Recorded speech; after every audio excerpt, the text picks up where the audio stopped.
وَأَقِمِ الصَّلَاةَ طَرَفَيِ النَّهَارِ وَزُلَفًا مِّنَ اللَّيْلِ إِنَّ الْحَسَنَاتِ يُذْهِبْنَ السَّيِّئَاتِ ذَلِكَ ذِكْرَىٰ لِلذَّاكِرِينَ وَاصْبِرْ فَإِنَّ اللَّهَ لَا يُضِيعُ أَجْرَ الْمُحْسِنِينَ۔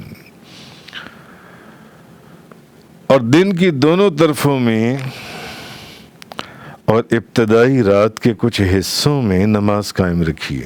دن کے دونوں طرفوں میں، دن کے دونوں اطراف میں، دن کے دونوں طرف، دن کے دونوں طرفوں میں اور ابتدائی رات کے کچھ حصے میں نماز قائم رکھیے۔ بے شک اللہ پاک فرما رہے ہیں نیکیاں گناہوں کو مٹا دیتی ہیں۔ جب انسان نیکی کی طرف رجوع کرتا ہے، نیکی کرتا ہے، تو نیکی اس کے جو گناہ ہیں ان کو مٹا دیتی ہے۔ یہ ان لوگوں کے لیے نصیحت ہے، مگر اب کیا بات اللہ پاک نے فرمائی، یہ ان لوگوں کے لیے نصیحت ہے جو نصیحت قبول کرنے والے ہیں۔ یہ ان لوگوں کے لیے نصیحت ہے۔ آپ سارا دن 10 بندوں کو کہہ دیں نماز پڑھ لو، نماز پڑھ لو، نماز پڑھیں گے؟ نماز کوئی نماز وہی پڑھے گا جو نصیحت قبول کرنے والا ہے، جو کسی کی بات کو ماننے والا ہے، اچھی چیز کو لینے والا ہے، بری چیز کو چھوڑنے والا ہے، نیکی اور روشنی کو قبول کرنے والا ہے، اندھیرے سے بچنے والا ہے، اس اندھیرے سے جو ضلالت اور گمراہی کا اندھیرا ہے۔ اور جب کبھی کسی شخص کو مصیبت یا پریشانی لاحق ہو، اچھا تو نماز قائم رکھیے۔ بے شک نیکیاں گناہوں کو مٹا دیتی ہیں، اور یہ ان لوگوں کے لیے نصیحت ہے جو نصیحت قبول کرنے والے ہیں۔ اور صبر کیجئے، پس بے شک اللہ نیکی کرنے والوں کا اجر ضائع نہیں فرماتا۔ حضرت حذیفہ رضی اللہ تعالیٰ عنہ فرماتے ہیں کہ نبی پاک صلی اللہ علیہ وسلم جب کسی چیز سے غم زدہ یا فکر مند ہوتے، نبی پاک صلی اللہ علیہ وسلم کی عادت مبارک تھی کہ جب کسی چیز سے غم زدہ ہو جاتے یا فکر مند ہوتے تو حضور کیا کرتے؟ حضور نماز پڑھتے۔ حضرت حذیفہ فرماتے ہیں کہ جب بھی نبی پاک صلی اللہ علیہ وسلم کسی چیز سے غم زدہ ہوتے یا حضور کو کوئی فکر لاحق ہوتی، کوئی فکر مند ہوتے، تو حضور نماز پڑھتے۔ تو دونوں اطراف میں نماز قائم کیجئے، اور ابتدائی رات کے کچھ حصوں میں نماز قائم کیجئے۔ تو امام ابو جعفر محمد بن جریر طبری اپنی سند کے ساتھ روایت کرتے ہیں کہ مجاہد اور محمد بن کعب القرظی نے کہا کہ دن کے دونوں طرفوں سے مراد، وہ کہتے ہیں ایک قول یہ کہ دونوں طرفوں سے مراد فجر، ظہر اور عصر کی نماز ہے۔ فجر، ظہر اور عصر کی نماز ہے دن کے دونوں طرف۔ اچھا، حضرت ابن عباس رضی اللہ تعالی عنہما انہوں نے کہا کہ دن کی دونوں طرفوں سے مراد فجر اور مغرب کی نماز ہے، ظہر اور عصر نہیں ہے، فجر اور مغرب۔ انہوں نے کیا کہا کہ فجر، ظہر اور عصر۔ حضرت ابن عباس رضی اللہ تعالیٰ عنہ فرماتے ہیں نہیں، دونوں طرفوں سے مراد فجر اور ظہر کی نماز ہے۔ اور اس کی وجہ بھی ہے کہ دن کی دونوں طرفوں سے مراد فجر کو لیا جائے یا مغرب کو لیا جائے۔ دن کے دونوں طرف اگر آپ غور کریں، دونوں طرفوں، فجر کی جو نماز ہے وہ نماز طلوع آفتاب سے پہلے پڑھی جاتی ہے، اور مغرب کی جو نماز ہے وہ نماز غروب آفتاب کے بعد پڑھی جاتی ہے، جن سی ہے غروب آفتاب کی بعد پڑھی۔ تو سمجھ میں کیا آیا کہ فجر کی دونوں طرف کی نماز، دن کے دونوں طرف کی نماز کون سی ہے؟ فجر اور مغرب کی نماز کون سی ہے؟ تو نبی پاک صلی اللہ علیہ وسلم کی عادت مبارک تھی کہ حضور جب بھی غم زدہ ہوتے یا فکر مند ہوتے تو حضور نماز پڑھتے تھے۔ یہ نبی پاک صلی اللہ علیہ وسلم کی سنت ہے کیا ہم میں سے کبھی کسی نے اس سنت کے اوپر عمل کیا؟ جب غم زدہ ہوئے، کل غم زدہ ہوئے تو اپنے غموں کو دوستوں کے ساتھ شیئر کیا،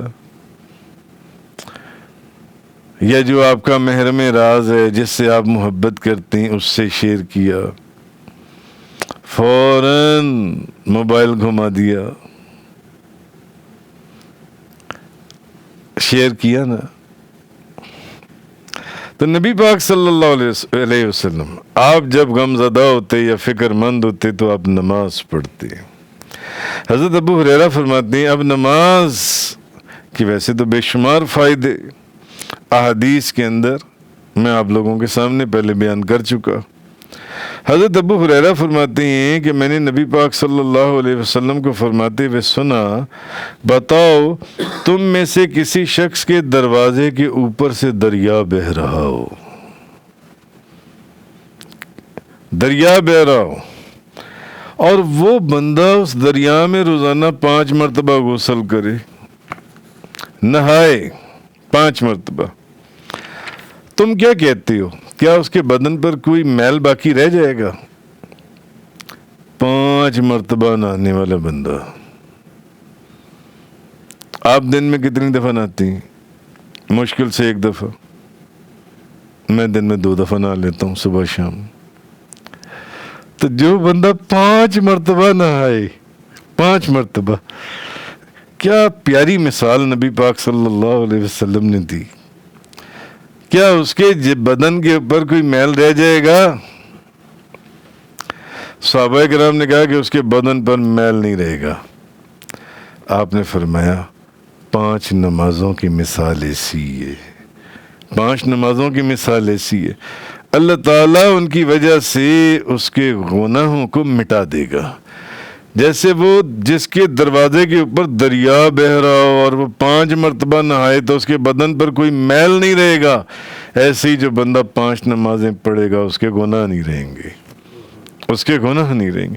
حضرت عثمان رضی اللہ تعالی عنہ کے غلام حمران بیان کرتی ہیں، انہوں نے کہا وہ کہتے ہیں کہ میں نے حضرت عثمان کو دیکھا، حضرت عثمان کو، ان کے غلام، یہ واقعہ بتا، بخاری شریف میں ہے، مسلم شریف میں، ابو داؤد میں ہے، نسائی میں ہے، مسند امام احمد کے اندر ہے، یعنی صحیح ستہ کے اندر بھی یہ حدیث آئی ہے۔ وہ کہتے ہیں میں نے حضرت عثمان کو دیکھا، انہوں نے پانی کا ایک برتن منگوایا اور پھر اس میں سے 3 مرتبہ پانی انڈیل کر اپنے ہاتھوں کو دھویا، پھر اپنا دایاں ہاتھ برتن میں ڈال کر پانی لیا اور کلی کی اور ناک میں پانی ڈالا، پھر 3 مرتبہ اپنے چہرے کو دھویا، پھر 3 مرتبہ اپنے ہاتھوں کو کونیوں سمیت دھویا، پھر اپنے سر کا مسح کیا، پھر 3 مرتبہ اپنے پیروں کو ٹخنوں سمیت دھویا، پھر کہا کہ اللہ کے رسول نے فرمایا، کس نے؟ حضرت عثمان رضی اللہ تعالیٰ عنہ نے، اللہ کے رسول نے فرمایا، یعنی یہ جو آپ وضو کرتے ہیں، جو آپ وضو کرتے ہیں، جس نے میرے اس وضو کی مثل وضو کیا، پھر اس نے 2 رکعت نماز پڑھی اور اس نماز کے اندر اس نے اپنے آپ سے باتیں نہیں کی، نبی پاک صلی اللہ علیہ وسلم نے فرمایا۔ حضرت عثمان فرماتے ہیں کہ میں نے اللہ کے رسول سے سنا ہے، اللہ کے رسول نے فرمایا جس نے میرے اس وضو کی طرح وضو کیا، پھر اس نے 2 رکعت نماز پڑھی، مگر پھر اس نے اپنے آپ سے باتیں نہیں کی۔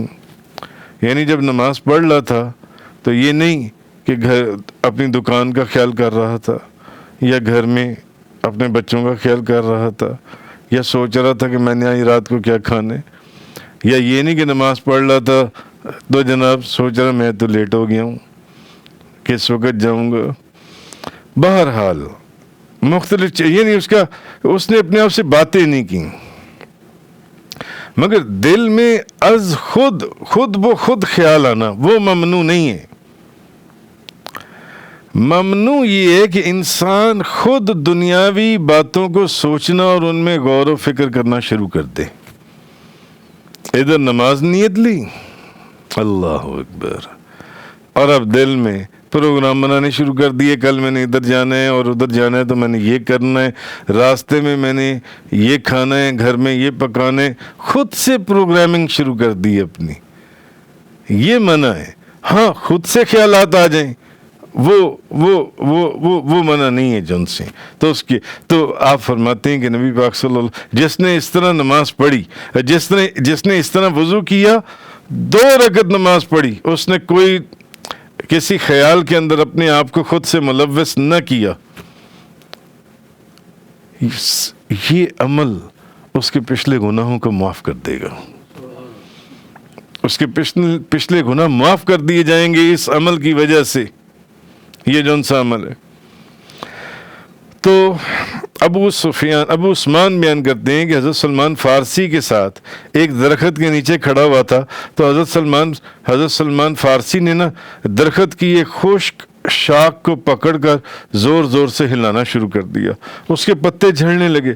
پھر کہا ابو عثمان تم مجھ سے یہ نہیں پوچھو گے کہ میں ایسا کیوں کر رہا ہوں؟ میں نے کہا آپ ایسا کیوں کر رہے ہیں؟ انہوں نے کہا جب مسلمان وضو کرتا ہے اور اچھی طرح وضو کرتا ہے، پھر 5 نمازیں پڑھتا ہے، تو اس کے گناہ اس طرح جھڑتے ہیں جس طرح اس ٹہنی کے پتے جھڑ رہے ہیں. اور پھر انہوں نے یہی آیت پڑھی، سورہ ہود کی آیت نمبر 114 جو میں نے آپ کے سامنے میں. بہرحال کہنے کا مقصد یہ ہے کہ 5 وقت کی، اب کوئی بندہ یہ نہ سمجھ لے کہ صرف 5 وقت کی نماز یا نماز ہی ایک ایسا عمل ہے کہ جس سے گناہ معاف کر دیے جاتے ہیں. اس کے علاوہ بھی عبادات کے اندر ایسے عمل ہیں جن کو کرنے سے بندے کے گناہ جن سے وہ مٹ جاتے ہیں، جن سے وہ عبادات جن سے. مثلا آپ نے رمضان شریف میں سنا، اور یہ حدیث کئی مرتبہ میں نے آپ لوگوں کو سنائی، حضرت ابو ہریرہ رضی اللہ تعالیٰ عنہ بیان کرتے ہیں اللہ کے رسول نے فرمایا جس نے ایمان کی حالت میں ثواب کی نیت سے لیلۃ القدر میں قیام کیا اس کے پچھلے گناہ بخش دیے جائیں گے. اور اسپیشلی رمضان المبارک میں اصل تو قیام ہے ہی نماز تراویح کا،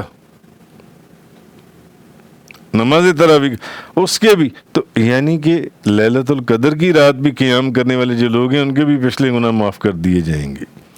اسی طرح ایک اور حدیث میں ہے کہ جس نے ایمان کی حالت میں ثواب کی نیت سے رمضان میں قیام کیا اس کے بھی پچھلے گناہ بخش دیے جائیں گے.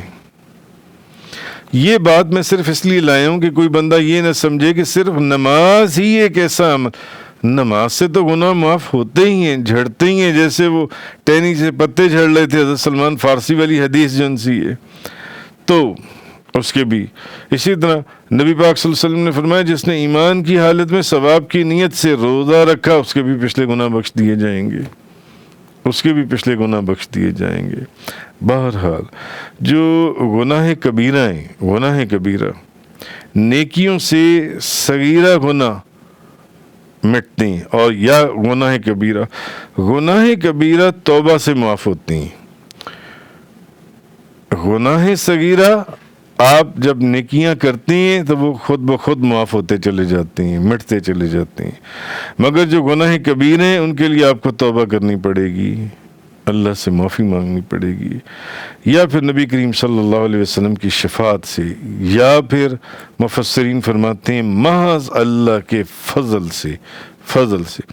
اور اس کے بعد جو فرمایا گیا کہ صبر کیجئے،